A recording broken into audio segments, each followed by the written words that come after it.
निसार सुलहरी की बहुत ही खूबसूरत सी नज़्म है जी। सारी ख्वाहिशें जलाए बैठी है, चराग रोशन बुझाए बैठी है। वो फूलों से खेलने वाली कांटे दिल में लगाए बैठी है। दर्द जितने भी मिले दुनिया से, गम वो सारे छुपाए बैठी है। दर्द देती थी कभी जीने का, अपनी हस्ती मिठाए बैठी है। होंठ हिलते तो फूल खिलते थे, खामोशी लब पे सजाए बैठी है।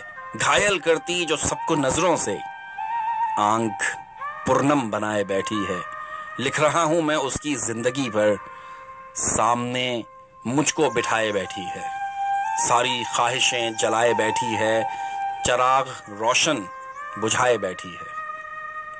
वाह, निसार सुलहरी की बहुत ही कमाल की ये नज़्म है। बड़ा अच्छा लिखते हैं माशाल्लाह। एक और नज़्म भी इनकी मेरे पास मौजूद है, फिर कभी इंशाल्लाह ज़रूर प्रोग्राम में शामिल करूँगा।